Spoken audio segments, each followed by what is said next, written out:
You can live a life full of love and light if you just let the Spirit guide you. It's the remedy where you'll find peace, but you must let the Spirit guide you.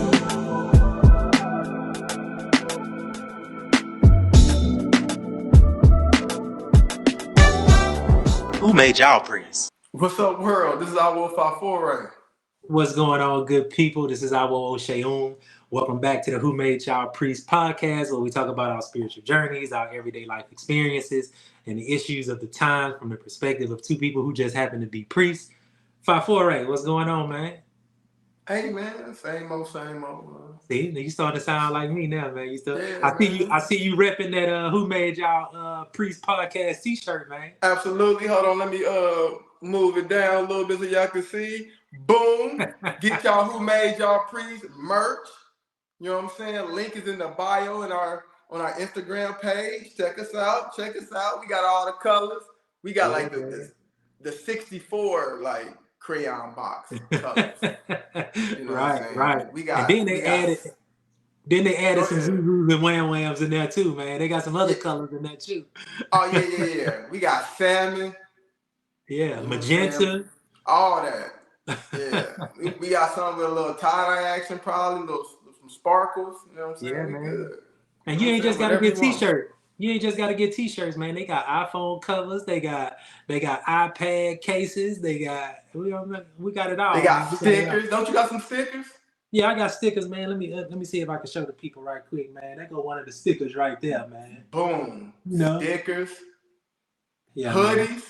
It's about to get ain't about to get cold soon, but you know. Yeah, man. You know, the fall will be here before you know it. So get you a hoodie, you know what I'm saying, with the big logo on the back, man. Get fresh. Yeah, man. Lock in with us. Lock in with us on the ground floor because, you know, once we get to really feeling ourselves, then we don't want to hear too many people saying, man, I was with y'all from the beginning.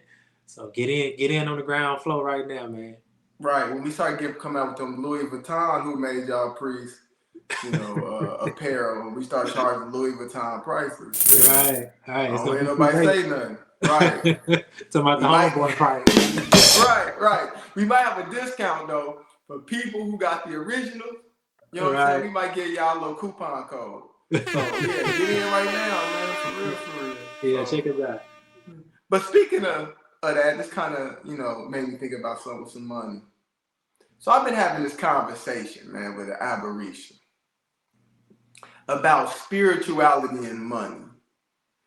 And it seems to be this concept that like money's not really important, you know, or shouldn't be kind of a thing that we even like focus on or think about when we, you know, trying to be more spiritual.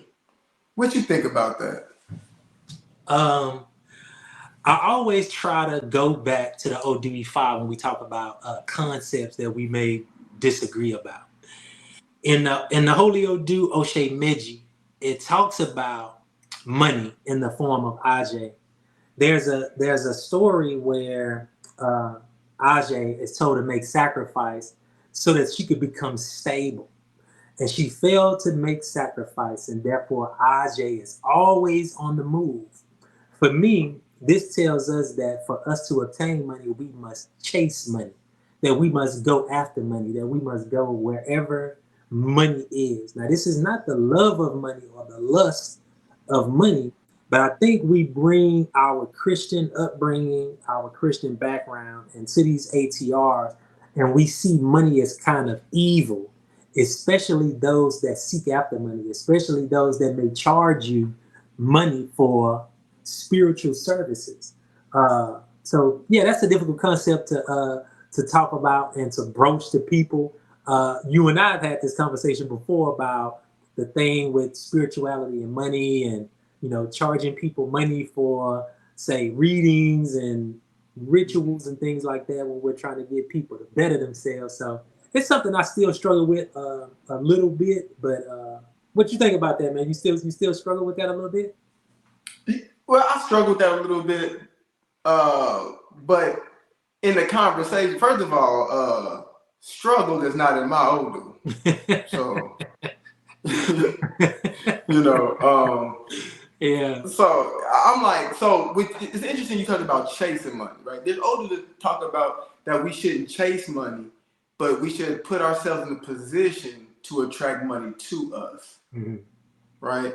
So, but there's a reason why every Sunday night to Monday evening, you have E5 people all over the world making offerings to Ajay for not just abundance, but for financial abundance, for monetary abundance, for monetary gain. Right. As Iadami talks about cool money, you know, I need some of that cool money, that kind of money that stays around. Right. So to me, spirituality, when you are in alignment with your destiny and purpose, is synonymous with abundance in every phase of life, including financial abundance. I agree. Yeah, I agree. Abundance in, like you say, in every aspect of your life, that we're not meant to suffer. And I think it talks to us about that also in the 16 laws of Ifa. It talks about that we were born to be happy and abundant. So yeah, and that's in every aspect of our lives. We were not meant to be poor. Of course, karma comes into play in many instances when, you know, people are either born poor or suffer being poor their whole lives. Again, for those of us who do not carry that type of karma, there's an alignment that we must find to be able to attract abundance to us. But I don't think that we should look at money as something evil, as something mundane, because we all need it. So let's not act like we don't need money.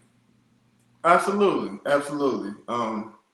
Yeah, I need money to flow to me. But I think what we missing though is we are missing an E5 Creflo dollar.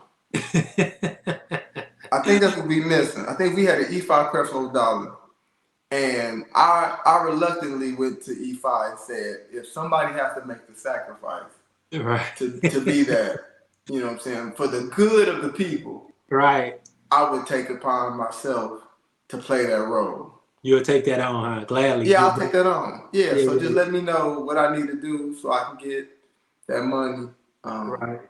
Hopefully I can come. My godchildren will you know, get me an airplane. But you know the Odu 5 talks about the Babalawos never being wealthy. Specifically, it says that about the Babalawos. I want to say it's in Ofun Meji.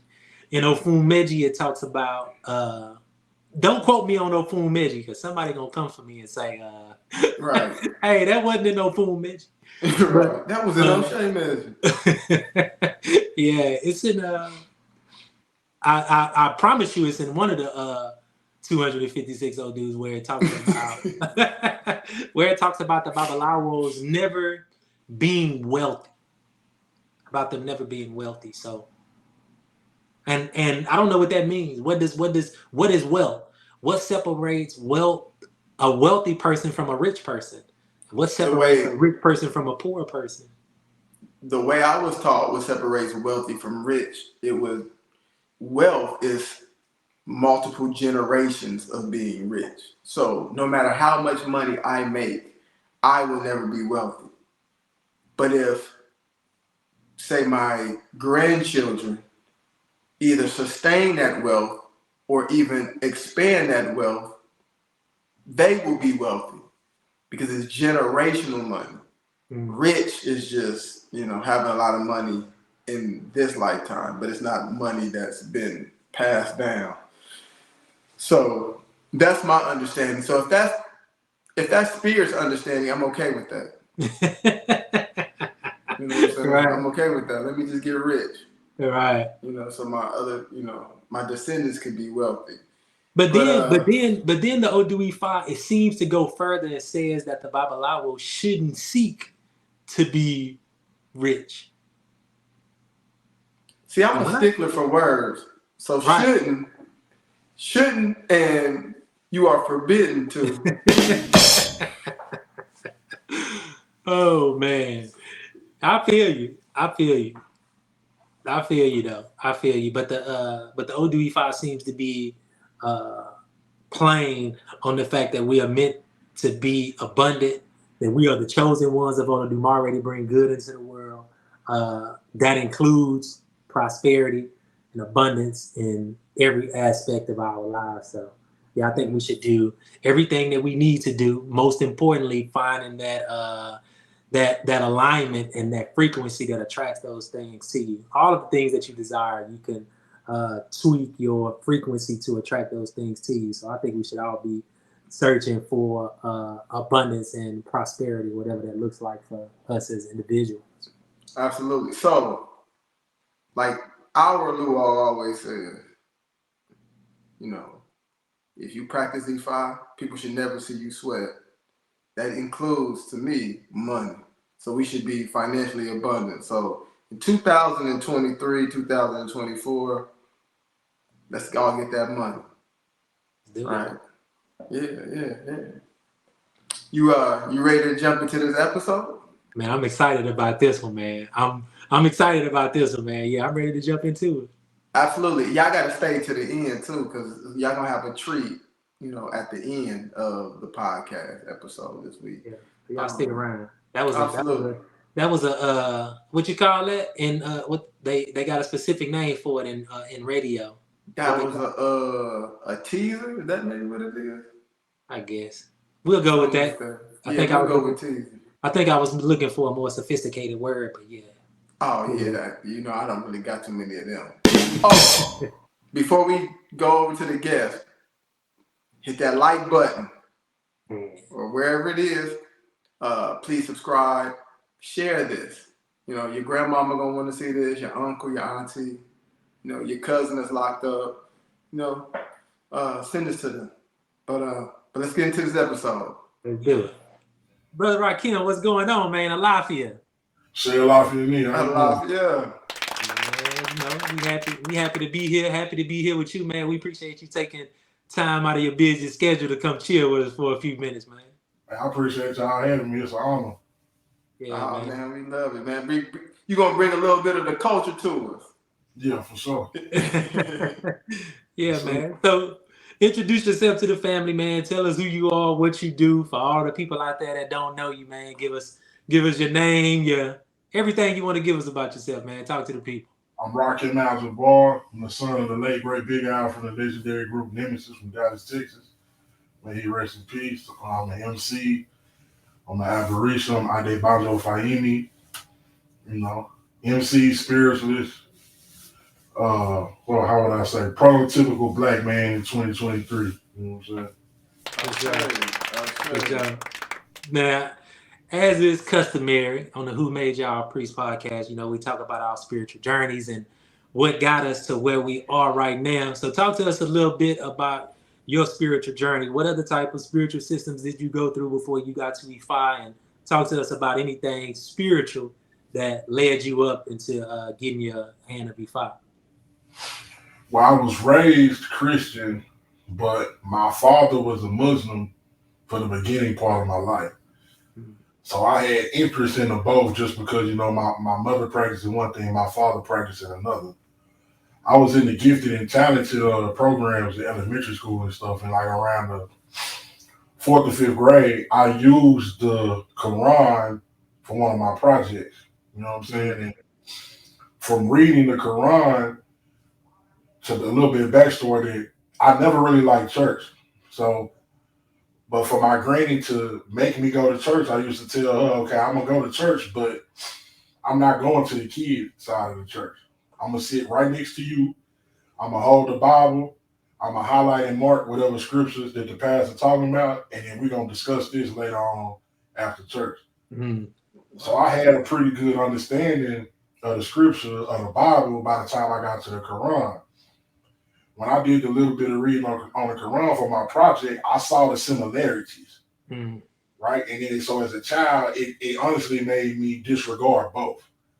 I felt like it was a game that people was playing. I also had the experience when I was, man, probably like 8 or 9 years old, right? My mother went to the funeral for her father's mother, right? Mm. I never met these people a day in my life. When my mama came home from California from the funeral, that lady, I used to sleep in the bed with my granny. That lady walked in my granny bedroom that night, Mm. walked in there and looked at me and spooked me. You know what I'm saying? Right. And so a lot of my childhood was spent seeing dead people or spirits. They be tripping. I be telling you it was two ninjas that lived in my granny kitchen. They just used to be in there sparring and stuff. You know what I'm saying? Wow. So I used to see all these things as a child, and I started studying knowledge of self around 16. I graduated high school 2007. So by the time I'm a senior in high school, a lot of my friends that have known me my entire life, because of the way I was talking, they started telling people I was an atheist or a Satanist or whatever, but I was really just seeking the knowledge and the information.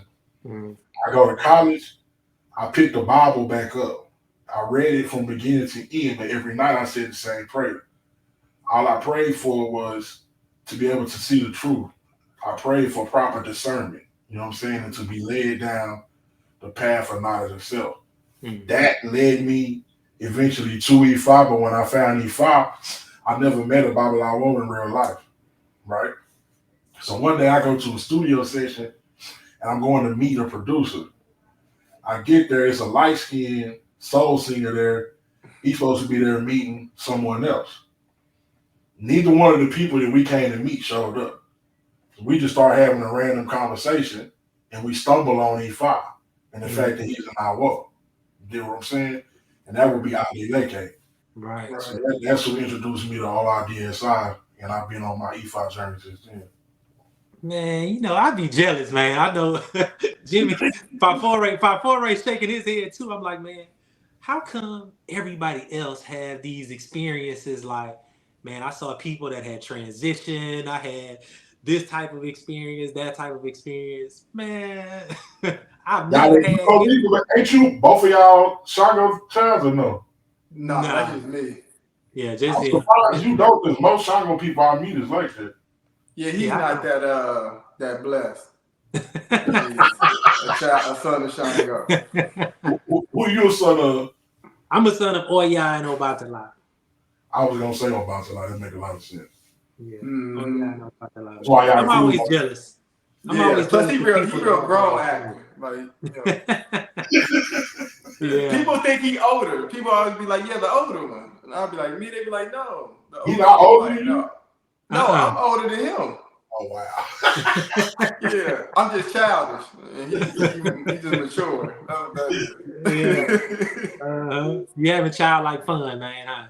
Yeah, that's what that is. But So now, you, see, God know my heart, know what I need. I ain't really need that see dead people thing.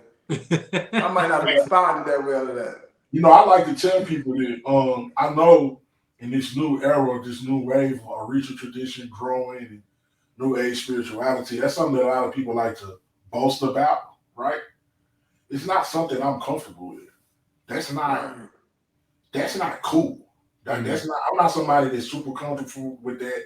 I don't invite it. You know what I'm saying? It's a very uncomfortable experience for me. I'm still not 100% cool with that. Mm. And I haven't seen my father died when I was 12 years old in 2021. You know, I thought I was ready earlier this year to encounter him, and when I seen him, I was petrified. You know what I'm saying? It wasn't no Wow. cool experience to me. It's never something I'm ready for. What Mm. did he look like though when you saw him? Silhouette. I seen the silhouette of how he had a suit on and he had his fedora on. And he stepped forward, and it was really the crowd of my ancestors behind him because I had been praying to all of them that I was really ready to embrace this fear. That's what I said. I'm ready to overcome this fear. Mm. And I woke up in the morning at sunrise, right? But then my whole entire room darkened. And then his dark figure stepped out of my closet. They stepped behind him, and they were still behind him. And he said he ready to see us, y'all. And I sat straight up in my bed and said, oh shit. Yeah. Like, y'all, how many of y'all is up in my closet? You know what I'm saying? I'm not cool with it. I would never lie about that. It's Yeah. not cool. That's crazy. Yeah, that's crazy, man. That's crazy. I'm always jealous about that, though, about the experiences that people have, people being able to channel, people. I've just always been, at least since I've come into what I would consider consciousness, which hasn't been that long, but yeah, man, I'm always jealous about that. Don't even say that, because I would want them to put that on you. Right. That's scared of snakes. When I started working with my ancestor altar, I said, oh, I see how people who do have that gift or whatever lose their mind. Because you're really hearing voices in your head. If you don't learn your voice first and foremost, you got to know your voice, right? Then that's going to allow you to decipher between the other voices. You got to know who's talking. You got to know their character traits. You know, that same woman that came to me when I was a child, when I finally met her son, who was my grandfather, I had a conversation with him, and I explained his mother to him and all of her traits and what she liked. I know she likes straight black coffee with no sugar. I know that she smoked cigarettes. I know all these things. I had this man believe when I met his mama, and he not even thinking. I never met this woman in the flesh. She died when I was a kid. Right. But I know her voice. You get what I'm saying? So I know when I'm communicating with her, I can differentiate her voice from mine and the rest of the people that's on my altar. Wow. But your voice sounds obviously like you. Correct. Okay. Yeah. Because that's what I would hear when I'd be praying. And that's kind of what led me out of Christian. Yeah, I would hear my voice. Like when I'd be praying, I'd be asking questions and I'd get an answer. And I'd be like, man, that's just me. I would tell you all read the whole time. Yeah, I'm like, that's just me. Let me quit giving these people 10% of my check. Right. You know what I'm saying? Get advice for myself. Let me just go ahead and keep that money. You know what I'm saying? So speaking about your father, though. So, like you talked about your father being a staple in the Dallas rap scene. Is that how you got into rap? Through your father? Did he like bring you into it, or did you just do it, you know, by just watching it and you did it yourself? How did that happen? I'm a rare instance of we are practitioners, so little things like this, you know, mean a lot. My parents was in love. I was created intentionally. I wasn't no accident. I was named after a rapper to be a rapper. My father's whole purpose, even from talking to other people that was around him at that time, he was making moves to make himself an executive to be able to pull me up. He had a precise plan for me. You know what I'm saying? He died when I was 12, and he taught me things about hip hop and rhyming that nobody else has ever mentioned to me. You know what I'm saying? Things that I use to teach people to this day. But I had that game when I was 10 years old. You get what I'm saying? So, yeah, I'm not somebody that was born like not knowing their purpose. I'm just carrying on tradition. You feel what I'm saying? Right. So, how old were you when you first started rapping? And then, when did you know, like, yo, I'm nice? My father died December 23rd, 2023. The last time I talked to him was December 21st, 2 days before that. The last thing he said to me was, I know you love football, but if you can rhyme, I need you to rhyme. Right? So I get the call Christmas Eve morning that he died after the show. You feel me? So that's 7th grade. going into the second semester in English class is when they start placing the emphasis on poetry, right?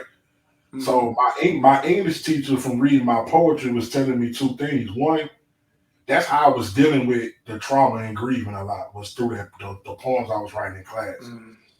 And she encouraged me to continue to write and to create music because she felt like I had a natural talent for it. Mm. So that's kind of what started at 12. By the time I was 16, it would be hard for me. It would be hard for you to get me to rap for you for free because I felt like I was that nice. Wow. Oh, okay. It would have to be like an ego thing. The only other time is like if somebody from New York moved down here, all they had to do was go somewhere in the school and say they was the best rapper in the school, and somebody was gonna contact me, and we was gonna have to battle because I wasn't going for none of that. Right. Yeah. Cause this time we talking about New York hip hop and West Coast really like being that thing, and I don't think the South still really wasn't getting its just due at the time. Nah. Especially for being like lyrical. Exactly. Yeah.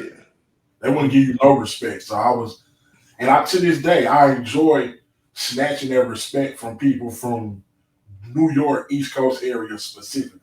Right. So you said at 16, yeah, you was like, hey, I need to get paid for this. But when did it really like become a career? Like when were you like, yo, this is my job. You know what I'm saying? This is my career. This is how I'm gonna eat. I decided that I was going to pursue that seriously 7 years ago. Probably around 2 years ago, I had met and either conversed or worked with enough MCs that the masses consider to be like God tier, and got the respect from them to where I was no longer pursuing that. I no longer felt like I have to prove my skill. Now it's about looking at the music industry as a business and making the moves to where I can pay my bills and take care of my family solely off of music. That's where I am with it today. Mm-hmm. That's dope. And now today, we're celebrating 50 years of hip hop. How does that make you feel? Like have you sat and pondered like, yo, this will be really 50 years of hip hop? I definitely pondered on it. I actually had to take initiative because I realized that no one in my city was throwing any celebration or anything. You know what I'm saying? So I made a few calls and put something together that I'm about to announce at the end of the week. But man, it's monumental because I'm pretty sure y'all know because y'all was younger back then. They thought this was a fact. Right. You think we 50? You think we 50? Right. I mean, y'all. I think you like 40, 45, right? Yeah, I'm in there. Yeah, I'm 41. Okay, so look, you 41, you was what, 9 when hip hop was invented. By the time hip hop is taking off, you a teenager, you in high school, right? And then they saying that this is gonna be a fad though. That's why they just treated it like that in the beginning. They didn't think it was gonna make no money, right? And so in its essence, hip hop is the voice of the voiceless. That came out of the end of a gang war in New York.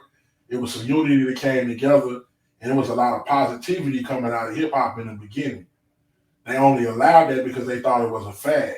The minute that they realized that it was going to stay around, they commercialized it and took over it, and now we have to deal with the type of music that we deal with today as a result of the commercialization in hip hop. You know what I'm saying? So I think that it's important with us entering this 50th year to get back to those core principles that this music was created for and came out of. And also not forget that hip hop is more than rap music. You know what I'm saying? You can't forget the DJ, you can't forget the graffiti artists because they came first. You know what I'm saying? The MC actually came last. And knowledge itself is another element of hip hop that is being left out that needs to be touched on.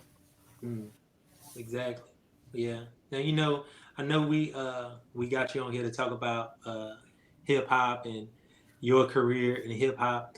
I kind of want to go back to something that you said earlier and kind of get you to expound on that.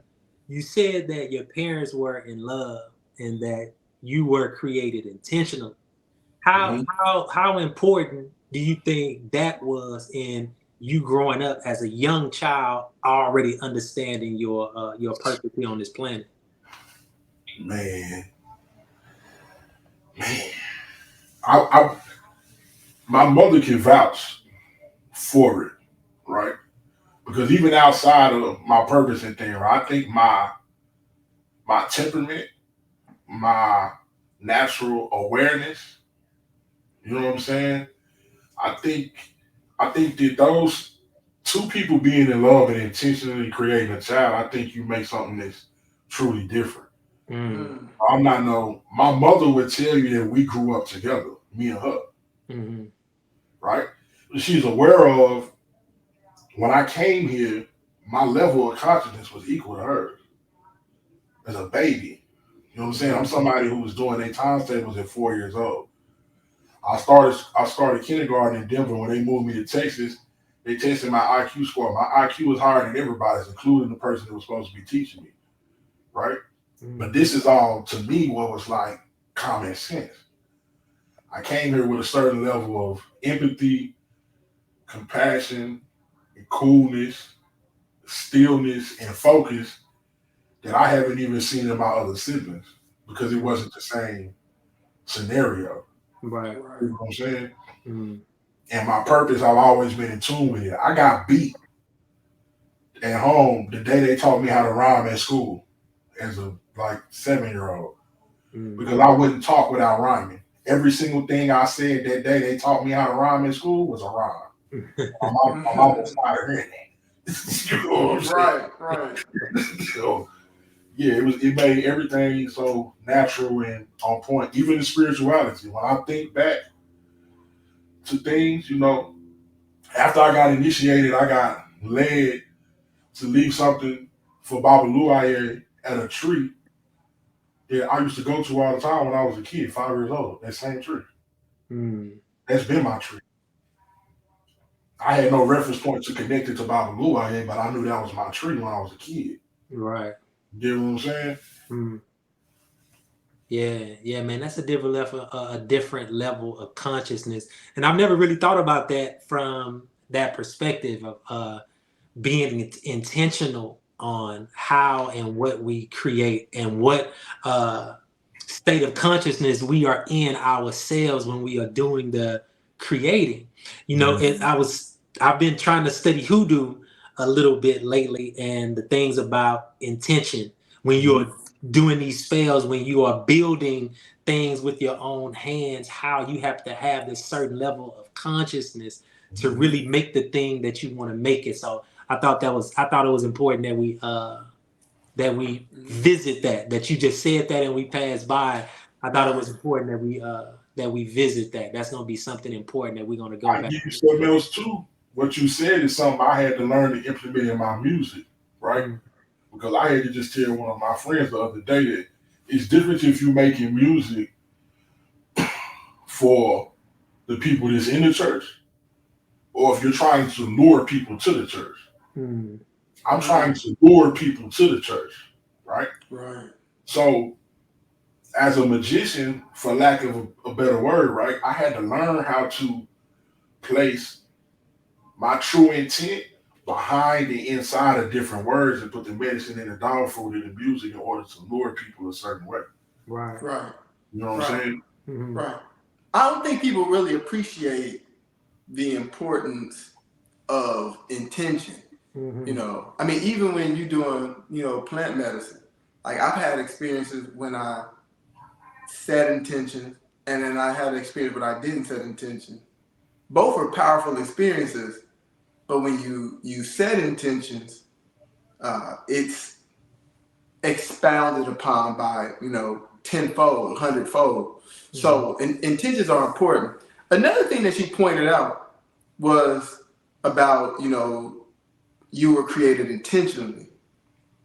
Well, when we talk about the chakras, especially the root chakra, that root chakra is thrown off balance, um, or strengthened right around like that third trimester up through like the first year or two of your life. So depending upon how your mother feels about your conception, the relationship and the love or the care or the lack thereof or abandonment that she feels in regards to the father is going to play a role of your root chakra. So I can see how intentions and being created intentionally and that care, that love, that respect, etc., can help form you the way it did. So yeah, man, that's really deep. No, I didn't even know that. And they was best friends, and they wasn't together. They was best friends all the way up until he died, even though he had a wife. Like, and I never felt no way about him. She never tried to make me feel no way about him. I also grew up in an environment where I didn't know that your father was supposed to live in the house with you. In my apartments, I didn't see that. I seen people who father lived in the same apartment complex but had his own apartment. Right. So I never even had a vantage point to ask why he didn't live with us or nothing like that. And she never talked bad about him. You know what I'm saying? Right. It was all she always showed him. Everybody in my family, my grandmother, that was always the favorite, you know what I'm saying, man that my mama dealt with. From my granny perspective, it was always the utmost respect and love. Right. Another important, highly important thing. Yeah, man. I'm definitely gonna go back and listen to this, man. I hardly ever do that, but intentions are important. I think we know they're important, but it's certain circumstances that make you understand how important intentions really are, especially when creating a child and how that child comes into this physical realm with a higher level of consciousness and focus and stillness, like you say, because you already have that root chakra fully formed and it's strong, so you're already ready to ascend those other chakras when you get here. Yeah, that's right.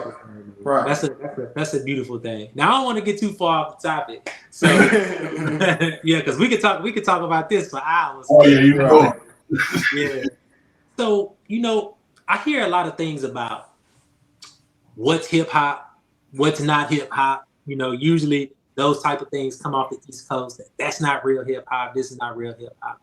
How do you personally feel about the hip hop today? What do you feel about the status of hip hop today? Well, excuse me. I'm gonna lead with we already addressed, but I'm gonna say it again. I always remember I am a hip hop baby. Right? Where I'm from, my father is like Cool Herc, Grandmaster Flash. They're the first ones to do this here. Even before DOC, who was probably the most popular rapper. Out of doubt. Right? I'm a hip hop baby. So what I'm gonna say is, first, you gotta separate hip hop, the spirit, right, from rap music. First, you gotta separate hip hop, the spirit, right, from rap music. Rap music is not always hip hop. Because for one, hip hop is not just rap. Graffiti, DJ, B-boy, MC, knowledge of self, in totality, the culture, the fashion, all of that, that's hip hop. Hip hop is a culture. Right. Rap music is something that's completely different. And on a commercial level, right now, I'm utterly disgusted. You know what I'm saying? It's lost the art. The artistic value is diminished. Nobody's pushing the envelope. Nobody's fighting to be original. In the 90s, people wouldn't even look at themselves the same way if they accidentally bit somebody else's style. Right. Now, the thing to do is to bite whatever is hot. Right. You know what I'm saying? Nobody's making anything new. And even I just told somebody yesterday, I think nobody's realizing the production is even failing. The production is so bad that MCs don't even rap on other MCs' beats anymore. Because they're not good. It's not. It's when the last time you heard a beat to where you was like, man, that beat is crazy. Just the beat, not the song. You right. That is back. You know what I'm saying? When I was younger, a hot song would come out with a hot beat, and everybody would rap on that. Yeah. Cause that's an MC thing. When that a certain beat, it'll pull you. It don't take maybe 15 seconds for you to hear that beat. Right. And it make you want to rap. You know what I'm saying? Right. I don't get that feeling anymore. Right. You know, it's funny. It's funny you talk about. It's not funny. It's amazing that you mentioned all of those things that encompass hip hop. And one of the things you talked about is knowledge of self. The knowledge of self that seems to be completely missing from what we would call hip hop or rap music. It's completely missing now. Is that something that you seek to bring back to the game? Oh, definitely. And I would like to think I'm doing a pretty good job. If you listen to the album that I put out on March 20th, the first song is Libations. I'm not even rapping on there. That is prayer, right? I mentioned our Oluo. I mentioned the Pega. I gave praise to the Orishas. I gave praise. I gave praise to Prince and the rest of the musicians who have transitioned that I lean on for my creation. Right? That's how I started my album. Now, all you have to do, what is being claimed as the best hip hop album of the year so far is Killer Mike's album. Have y'all heard it? Oh, absolutely. High and Holy is my cut. I was just going to say, what's the last song? Right? Yeah, he go off on that. That's a beautiful album. So if you get into High and Holy, he basically ended his album the same way I started mine. Right. You know what I'm saying? So and with him being at the forefront of the MCs with knowledge today, I would say, you know what I'm saying? He's the one mingling with the politicians and talking about black banking and all of that. When he starts leaning more into knowledge of self, that's going to trickle down into the rest of the climate. Right. You get what I'm saying? Right. Because the word is he got his hand to be filed. He did? Yeah, that's the word. When you do that? Man, I saw a post of his on Instagram. I think somebody actually sent it to me. And I think he had on the leckes and whatnot. But I remember the gist of the post reading. I was like, oh yeah, it sounds like he got his hand to be filed. As a proud Shango son, I'm gonna take credit for that. Ashe.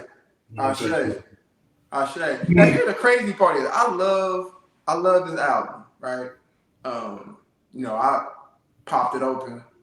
You know, I had it wanging in the whip the first day it came out. But I'm not into conscious rap, if I'm being perfectly honest. You want to know why? Why is that? You know why? Oh yeah, I know why. Why? I want to hear it. It ain't So one thing that me and Oseun talk about, like the name of the podcast, Who Made Y'all Priests? You know, our Luo always talks about everything has, you know, a dual meaning. So there's the obvious, the who made y'all priests, you know, Obafemi Fayemi. Yeah. But it's even like a question, like who made y'all priests? Because I don't look at myself as a typical person that's in the community. For a lot of different, you know, ways. Like, you know, I'll go to Ben Bays and stuff like that, but I'm not like dying to go. You know what I'm saying? Like I'm not dying to be a part of certain festivals and things of that nature. Like other people who are a part of the community might be like, you know, like people who really in the church, like they'll go to church 2-3 times a week. I don't need all that. You know what I'm saying? But when I listen to conscious music, it's not cool to me. Like there's nothing fly about it, nothing fresh about it. I grew up in a certain type of neighborhood around a certain type of element. You know, I'm be honest, even being a priest, You know, I like a little dope to be sold in my music. You know what I'm saying? I like somebody to get shot up a little bit in my music. You know what I'm saying?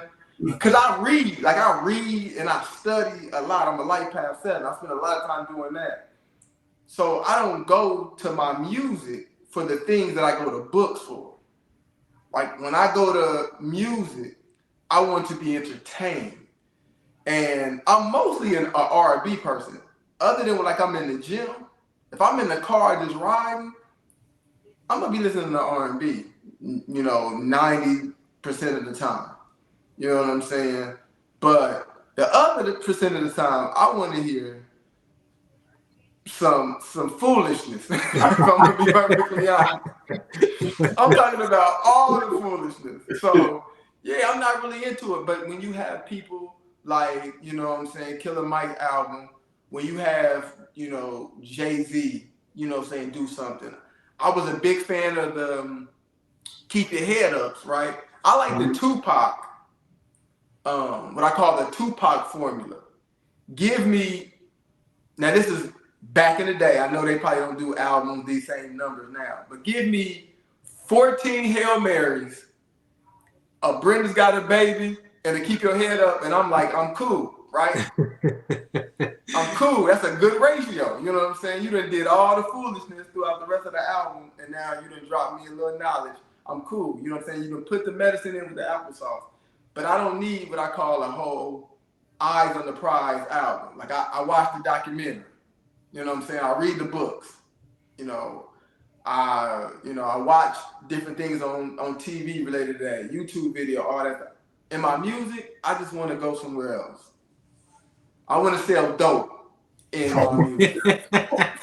So why you think that is? Why you think most a lot of people don't gravitate toward what he calls conscious music? Because 90% of the people making conscious music aren't truly conscious. So on a subconscious level, that's what you're picking up on, right? And the more conscious you are, the easier it is to put the medicine in the dog food. That's what you learn how to do. That's kind of what I was touching on earlier. You know what I'm saying? I can tell when somebody, because conscious, for one, we conscious, y'all priests, we all still human though. Right. Absolutely. We all still experience various emotions every single day. Absolutely. You get what I'm saying? So if you step to that microphone and you be honest about every emotion that you experience today, I'm not just gonna get conscious music from you. I'm not going to. If you're being honest with your art. Right. You get what I'm saying? To make completely conscious music, you have to force that.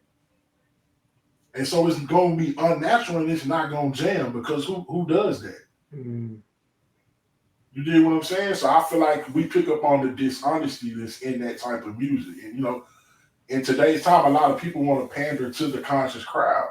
Right. Because it's some people who believe that they're not conscious if they listen to drug dealing music.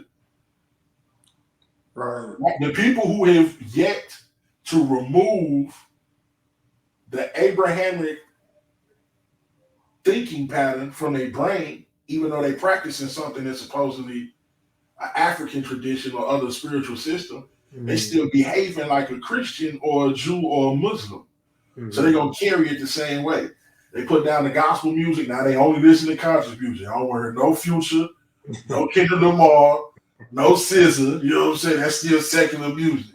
Now we only listen to the high vibrations. Right. Right. That's what we carry. I don't agree with it at all. Absolutely. Like, you know, if you ride with me and my stuff on shuffle, you going to hear Prince, you going to hear Meek Mill, Jay-Z, Drake, a whole lot of Brian McKnight, you know what I'm saying? Blackstreet, you going to hear Yolanda Adams. You going to be looking at me like... Can you find conscious concepts, thoughts, and ideas within Prince's music? Yeah, to me, consciousness is just an awareness. There we go. Right? Right. So it's just an awareness. So I'm gonna tell you one of the most conscious songs ever, and people are gonna be like, "You tripping?" I know you know "As We Lay." Right. Yeah. Right. Yeah. I know what we doing is wrong. Mm-hmm. Yeah. Right. I know me and you having sex is wrong, but I had to have it. Right. And it's gonna be the last time. After this, tomorrow we gonna go back like it never happened. But today though, today we going in. Right. I said that's real life. That's my point exactly right there. Yeah. Like that's consciousness for you. Right. Right. Like I'm not confused about. I'm not making no excuses about and justifying it and making it look cute. I know what it is. But tomorrow is it. We gonna go our separate ways. But today though, man, we gonna burn a sheet. We gonna burn a hole in this sheet. Yeah, it's going down. It's going down. Yeah. So yeah, that's where I'm at with it, man. Like I can pray for somebody. Put the conversation on hold, cut somebody out, and do a reading. And you know what I'm saying? To me, that's a good full day. Good full day, huh? A good full day. So I'm glad that you really made the differentiation between hip hop and rap. So we're gonna stick with rap. Mm-hmm. And the thing that I've seen with rap, especially I'm gonna say, man, I only want to say over the last 10 years, but I swear like this goes back to even when I was in college. When Jay-Z started to do his thing, or 50 came around and started doing his thing. So it seems like probably for the last maybe even 20 years, you've seen the popularity grow, and as a result of the popularity growing, you saw the influence and the level of influence growing. So you got like hip hop is pretty much, or excuse me, rap is like literally dominating what we call Western culture. I mean, when you look at its influence on fashion, when you look at its influence on media, when you look at its influence on language and things of that nature, it's huge. But what we also understand, being, practitioners of African spirituality, the importance of music being that vibration, right? And we understand the importance of vibration and how vibration can influence things. Do you feel as a rapper that rappers in general should feel like that they have a responsibility in their music and how it's delivered? And do you feel you personally have a responsibility to fans of yours? Yes, I do. I have a clip that I posted before when I was speaking about. I feel like any artist that says otherwise is a coward. It's a cowardly excuse. At the end of the day, right? I know when I put this music out, this has a chance of falling on the ears of what I would consider to be babies. Anybody 18 years and under. Anybody with an impressionable mind, right? People who have numerous messages being delivered to their subconscious mind all day, every day. Why would I add to the negative that they already got to deal with when I can bring something positive to the table to try to counteract that for them? You deal what I'm saying? Like I take full responsibility of what I offer to the world in my music. And I believe we all should be held accountable for that on a spiritual level. That's that karma we were talking about earlier, Oseun, when we was having a conversation. Right. And it seems that as hip hop or rap gains popularity, all of these ATRs are also gaining popularity. I mean, you have people from all over the world that are joining these ATRs, and it's starting to be reflected in the music. We starting to hear Beyonce talk about it. 21 Savage was interviewed about it, and he talked about Voodoo or Vodun How has getting your hand of E5 or spirituality in general affected the way that you do music? How has it influenced your music? Man, it made me better. It Mm. made me it gave me so much because E5 is the wisdom of nature, right? Okay. I So sure. it gave me more colors to paint with because like I said, Mm. I figured out how to hide things. So Mm. I like to tell people all the time that I be like, hey, me and Adeleke can stand in front of you and use English and have a conversation and you would have no idea what we talking about. Mm. Right?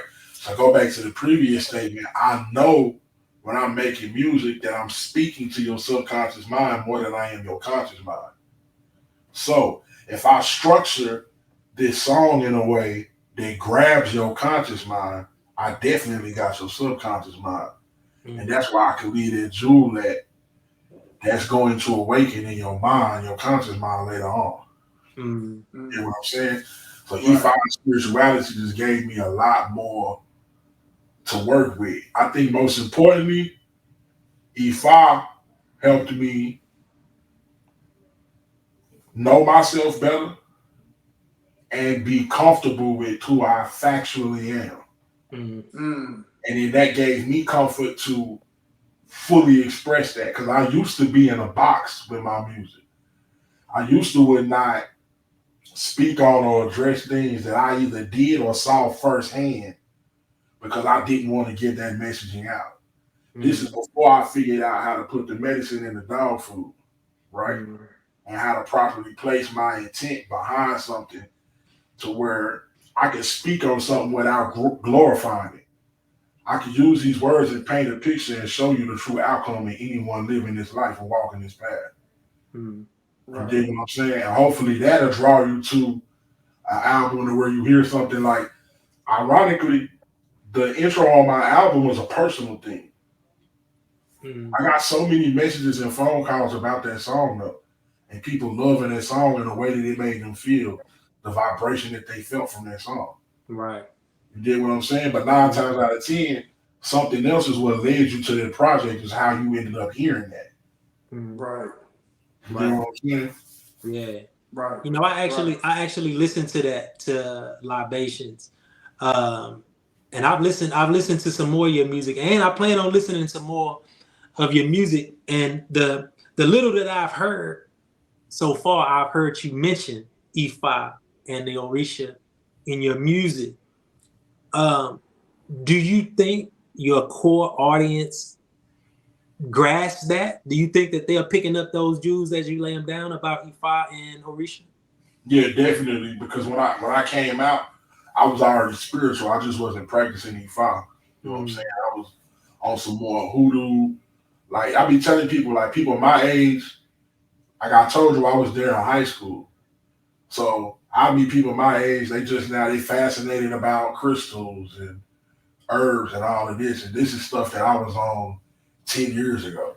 You know what I'm Right. saying? So when I came out, I was heavy with the crystals and putting that in people. I used to wear a ton of crystals just so they would ask questions. You know what I'm Mm. saying? And that would open the door for me to have a conversation about it. You know what I'm Right. saying? I rap about it in my Right. music.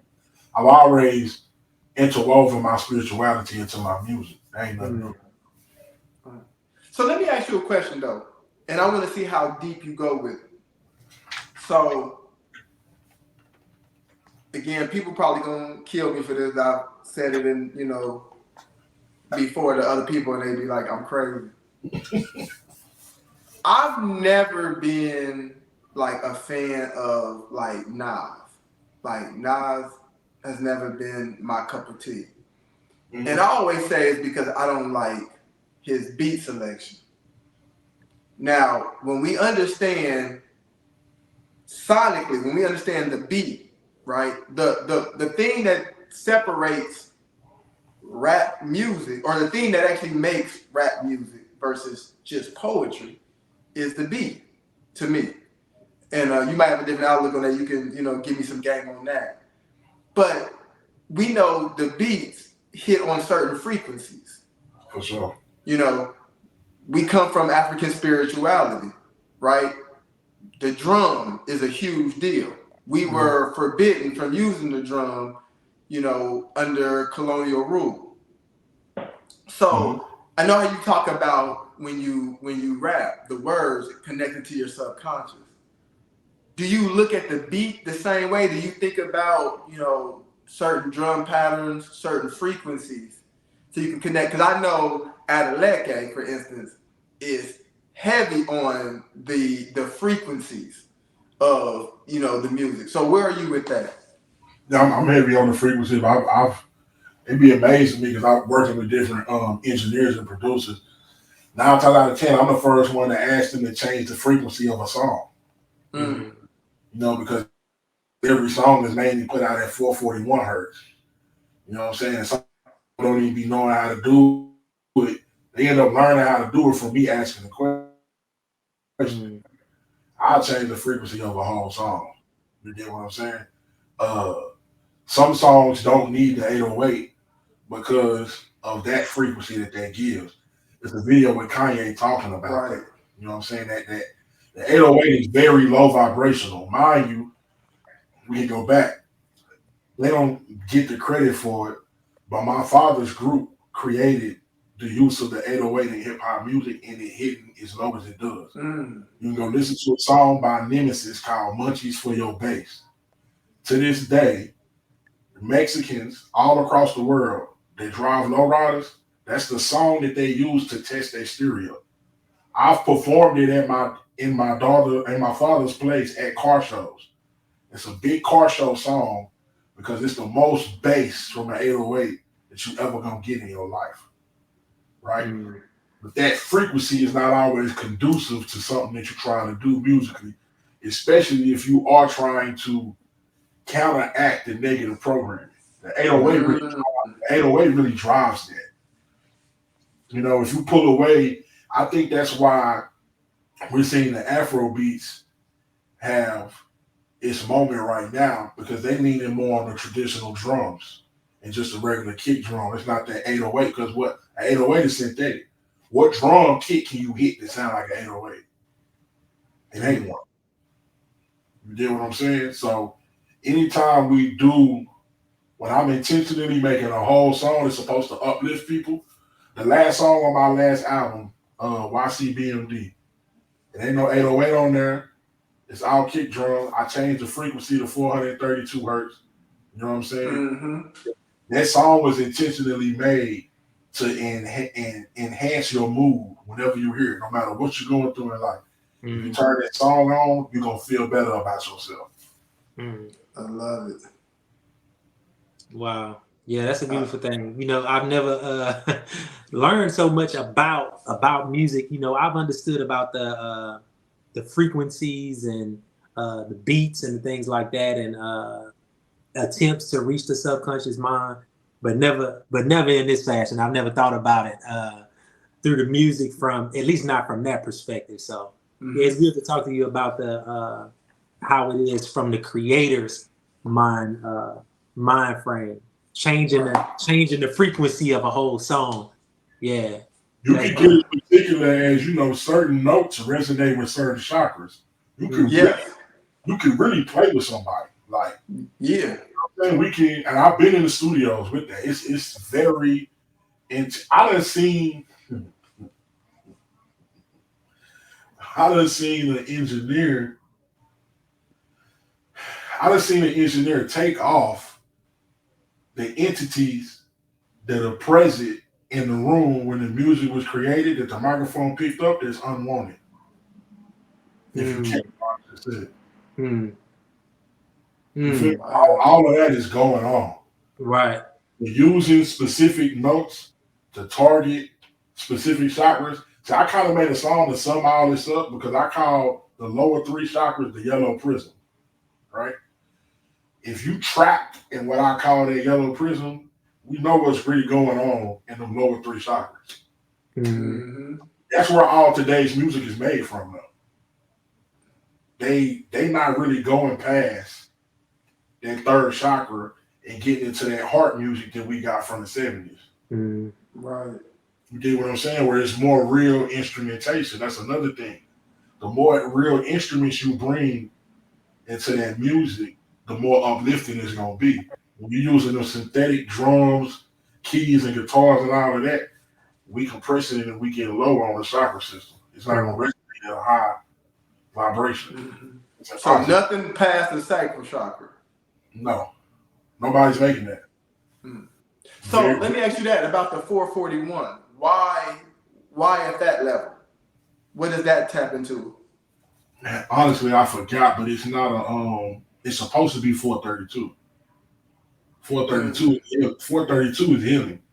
But even if you unaware, every program that you buy to record music, when you go to export the song, that's how y'all end up being able to hear it.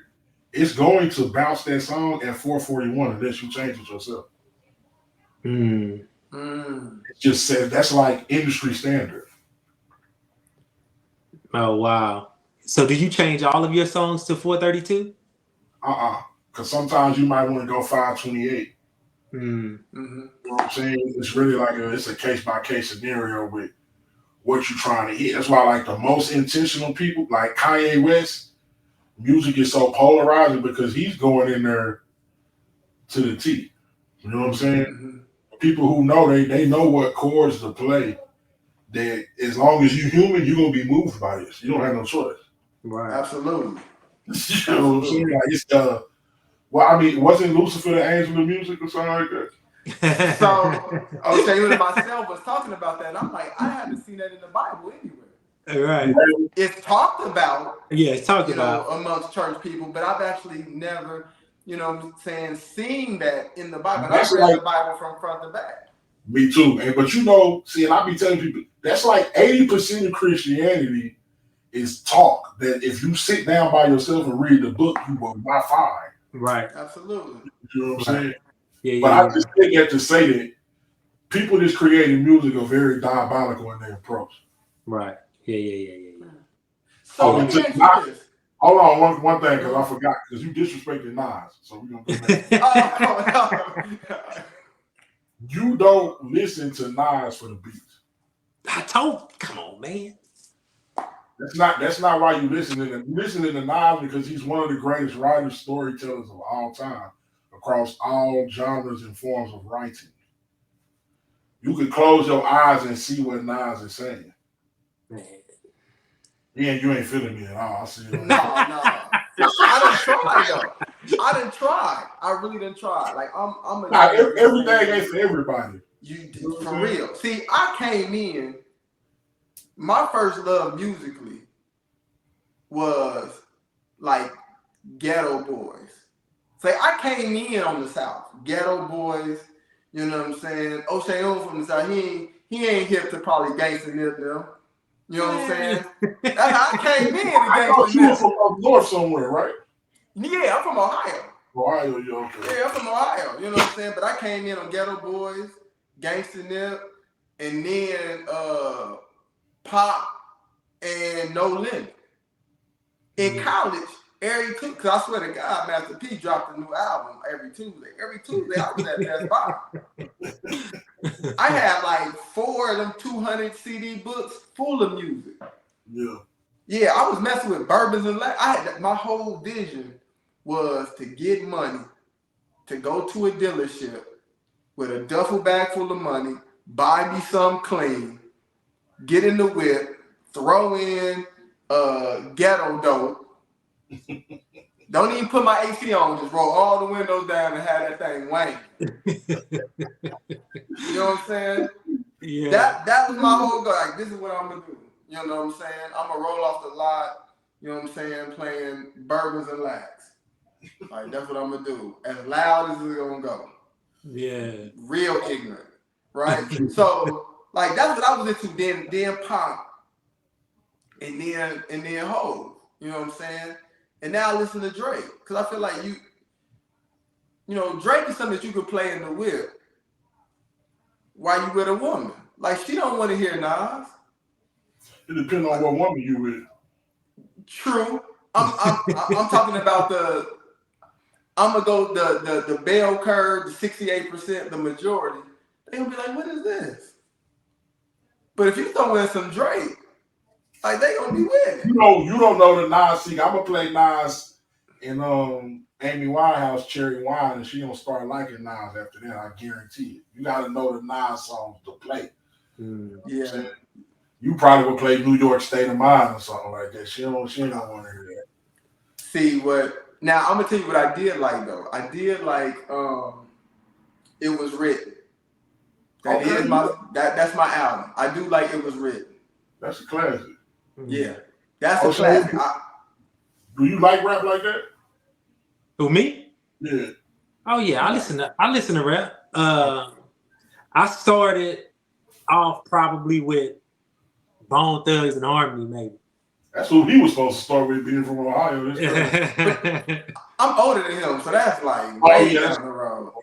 Yeah. Bone Thugs and Harmony, Tupac, the Hot Boys, everything Cash Money. He did No Limit.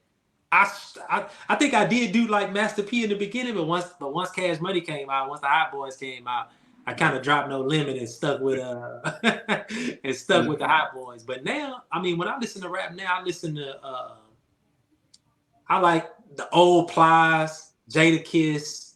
I like Ace Hood. I like Nipsey. I like Nas. I listen to I listen to rap though. But I listen to all kinds of music though. I listen to country. I listen to alternative. I listen to alternative music. Yeah. Yeah, you got a wide palette. That's good. Yeah. I listen to everything, man. So I'll be listening to Plies 1 minute, and then I might be listening to 3 Doors Down or Maroon 5. Yeah. Maroon 5. Hey, Maroon 5 got some bangers. I ain't even gonna lie. There's a couple of them that I know that they come on. You know what I'm saying? Yeah, I listen to all kind of music, man. I love music. Yeah, man. Yeah. But see, I grew up in a managed era. So in 7th grade, I remember I was listening to Candyman. Y'all probably don't even know about Candyman. Man. All he talked about was sex in his music. That's the 7th grade. We was listening to that. You think you 10 years older than everybody, man. You always say you think you're taller than that. First off, you think I'm taller than everybody.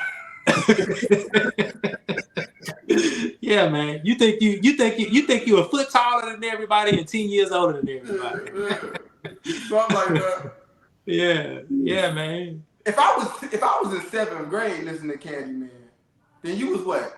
Either you listened to it real late or you was in the 3rd grade listening to it? Probably something like that. Yeah, I know I wasn't. I still remember my mama not wanting us to listen to music with curse words in it, but my Amy, we started listening to Bust Down and Child's Play from Bushwick Bill. Yeah, I was super young then, man, listening to Child's Play and Bust Down. See, you probably don't know nothing about Bust Down. I think Bust Down from New Orleans. Nah, yeah, that was something. That was local. You from Houston, though, right, Oseun? Yeah, I'm from Houston. Okay, what's up? Yeah. They didn't cross the Mason-Dixon line. They was on the chilling circuit. Yeah, man. So I got a question for you. So,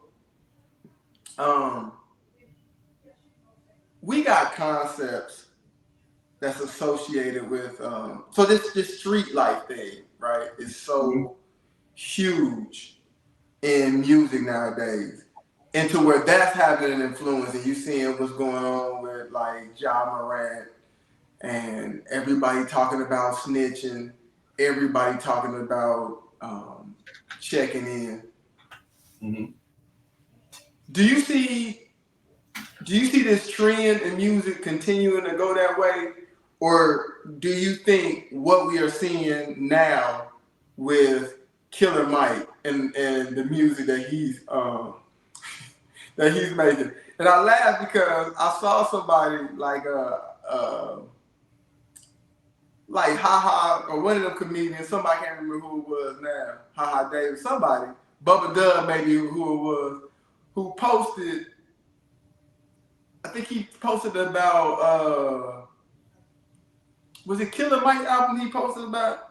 And then there was an argument in the in the comments about who had the album of the year.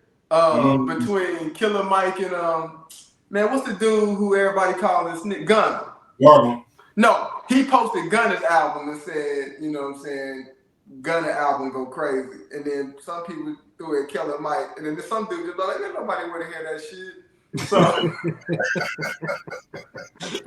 so then I had got weak, right? And I'm reading these comments, man, like, because you can see, like, where all these Gunner people came in, like, yeah, ain't nobody feeling all that shit he talking about.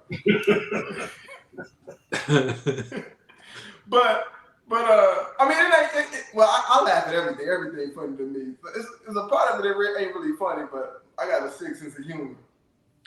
Do you see like this continuing to go this path where like the way we glorify the streets and the music is something that's going to continue to move forward, or do you really feel like that we're in a space where people on that Killer Mike type of vibe, on the vibe that you own, can kind of turn that around? We headed towards it turning around just because the simple fact that once the culture becomes consumed with one thing, it automatically leads to something new. It has to. That's just the way the game goes. You know what I'm saying? Right now, we are consumed with street culture. Though the streets have been involved in hip hop since the beginning of time. The problem is, and I really like to blame Jay-Z for this, right? Hove made street dudes feel like they had the right to be the rapper now, instead of being the one financing the rapper. You get what I'm saying? So now the street dude is the rapper, so the street rules is affecting the rap music now when it was used to be more so behind the scenes. And that's how the politics was, checking in and all that, that's been going on. But now the street dudes is the ones out front, in front of the camera, and that's why everything is so intertwined, because you're not supposed to be the rapper, right? The rapper is the guy from the neighborhood who saw and watched everything and reported it. I had a big homie who was in the street that as soon as I tried to put my toe in that water, he the only one who set me down and told me I was tripping. He said, "This is not your job. You're the reporter. You're supposed to report everything that you see in the streets. That's what you're supposed to do." You get what I'm saying? But when you got that street dude wanting to be the rapper now the game is convoluted with all these street politics, and then half the people commenting on it don't know. You know, if you commit a crime with another person and you get caught and you tell to take time off of your own sentence, you are a snitch. Right? If you wasn't involved in no crime, but you either witnessed a crime or you heard about a crime and you participate in the streets and you tell the police about it, then you a rat. You know what I'm saying? It's ratting and snitching. If you're not involved in the streets, you can't be no snitch. Right. Point blank period. You a civilian. Right. You get what I'm saying? Right. And then two, I mean, how I was raised, if you ain't seen nobody paperwork, you can't call them a snitch. And that ain't my business either. I can't even speak on that. For one, it ain't my business. For two, I ain't seen no proof. That's just like calling a man a homosexual and you don't have no proof all the way out of line. You know what I'm saying? Right. But I do feel like we headed towards a turn of the knowledge of self and consciousness coming back to the forefront of the music. Yeah, I feel like snitching is E5. It's a part of the natural order of things. Now, it got to be something in the game. It got to be the friction, right? I tell you this too. Dude told me. My cousin told me this. My big cousin told me this. Anybody making over $250,000 in the streets, right? And you can see it. If you can see it, and they on the street still, they compromised already. Ain't even nothing to talk about. Right. You know what I'm saying? It's not you, because we know from studying history, right? These these things, we are not in control of these products getting to America and to our neighborhoods. Mm. Further you go up that line, you're gonna run into the same person in Freeway Rick Ross ran into, which means they aware of everybody who playing the game. Once you get to a certain level, you're gonna get that phone call. And you're gonna go sit at that table. You either gonna play ball or you're gonna stand tall. 2 out of every 10 probably gonna stand tall. Mother 8 is back on the streets and they working for the people and you don't even know it. Absolutely. You know what I'm saying? So I would advise every young black man to leave that game alone anyway. Go pick up a book. Oh yeah. That's right. Yeah, that's played out right there, man. We ain't got time to do time no more. Nah. Right. I just sell dope when I'm at the gym listening to Pusha T now. Yeah, that's how I push my weight. So we gonna start landing this plane, but I want to talk to you a little bit about your recent project. You just had that drop. Tell the people what's the name, where can they find it, but also give us a little bit about your process in making this album and what made this one special. The album is titled Big Baby Thanos. It's a moniker I created for myself from watching the Avengers and feeling like Thanos was wrongfully murdered. You know what I'm saying? So Big Baby Thanos was bringing Thanos back to life. And I look at Thanos like, for me, it represents me restoring order to the hip hop universe. Because that's all Thanos was trying to do, right? Restore order and balance to that universe. So Big Baby Thanos is the beginning of my journey to restore order to the hip hop universe.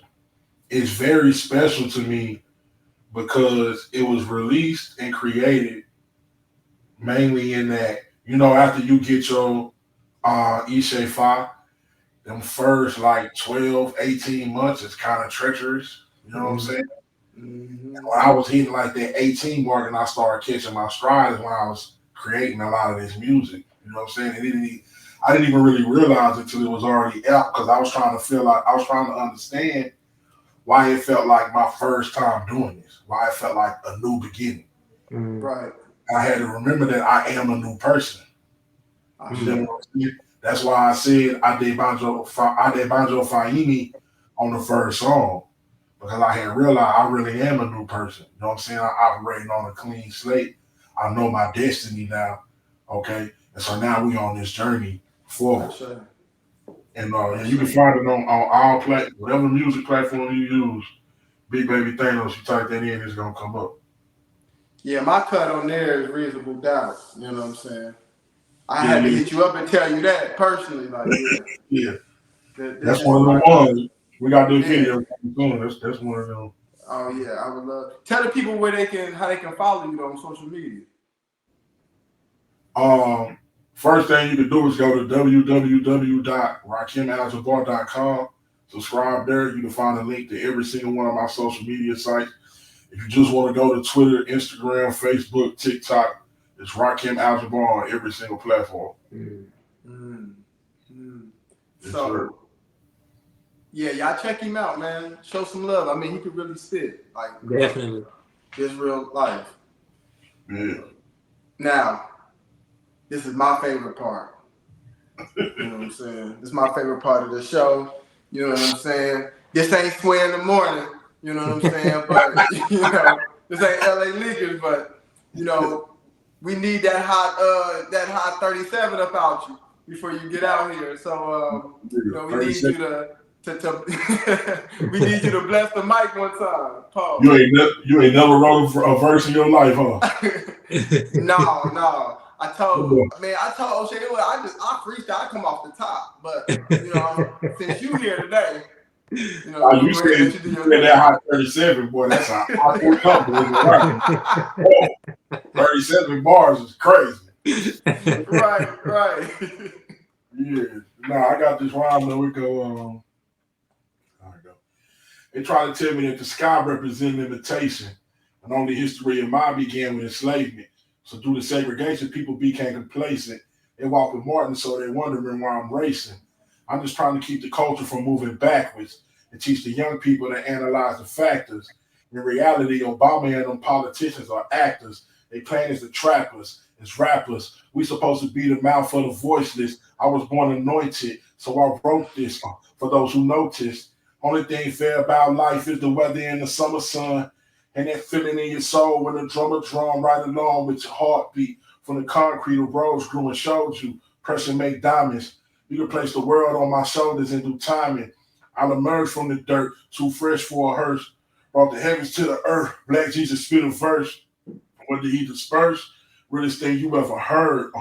Like how our thoughts form reality, the brain is lethal. We all possess immortality created equal.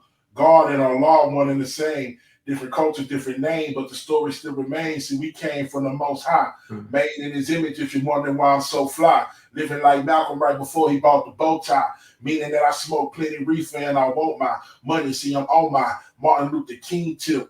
Revolver Taurus judge make a hater spleen split. So if they try to leave me leaning on that hotel rail, the FBI gonna have to label it an epic fail. I'm that real. Man. Yeah. In the background noise, you clapping. Right. Yeah. See, that was conscious rap. See. Oh yeah, for sure. Yeah, man. Yeah, man. I love it, man. I'm into all of that conscious rap, man. I wanna hear it, man. I wanna hear it. Like Fafore said, he goes to his books for that. I like for you to formulate it in the way that you do. Yeah. When I get it from the book, I'm getting it from the book from however they put it in the book. But for you to make it rhyme, that's how I like. I like it better like that, man. So I'd rather listen to it a cappella. I don't need the beat. Yeah. I don't really care about beats. Yeah. So, yeah. You write poetry? Nah. You do? I used to. I got a poetry book coming out later this year called Unlucky Level. Yeah, I used to be nasty on the poetry, and then, about 8th grade, they started declining. I'm like, man, that's whack. So I was like, all right. Y'all some haters. You stop, man. That probably was your purpose. If my mama would have been intentional about my birth, and then I'd have been raised in the suburbs, I'd be cold. You know what I'm saying? But, that's not the path that I chose. So this was a beautiful episode, man. This was dope. Appreciate y'all, man. It's a blessing. I love watching y'all shows since it started. It's one of my favorite podcasts. Yeah, man. We appreciate you, man. We appreciate you watching. We appreciate all of the support, man. We here with you on the ground floor. You here with us on the ground floor, man. We gonna run it up from here, man. Nowhere to go but up from here. Absolutely. Hey, family. Get on, Apple Music, get on wherever you can find it. Man, download the music. 7 Y'all Means, that's my cut, though. That's great. You really Yeah, that's my cut. You know what I'm saying? Big Baby Thanos. Big Baby Thanos, man. No, this ain't no Big Baby Thanos. Oh, what you talking about? That's on my first album called No Pen Theory. Like, if I do a show with Dope before 7 Y'all Means, they'd be mad at me. Yeah, that's my cut. Yeah, the Be Hard, it's a little ignorance in it for me. You got all the spicy, you got all the sizzle and the pop that I like in my music, in my rap. Right. So, it's good to me, man. Yeah. So check the brother out, man. For sure. Like I said, the new album is dope. Check him out. Go subscribe. Go to his all his platforms. Follow him on Instagram. We need somebody from the community. We need a voice of the community to make some noise in a big way. This music thing is huge, man. We don't really understand how huge music is and how big of an influence it is. Mm-hmm. So we need somebody who is speaking our language to be part of that. So we appreciate y'all for tuning in. Please continue to keep checking us out. Again, hit the like button, share, subscribe. Man, we love y'all. We appreciate y'all for the support. Remember, man, life is for the living. So have the experience. So always live life out loud and on purpose. Until next time, peace. Peace.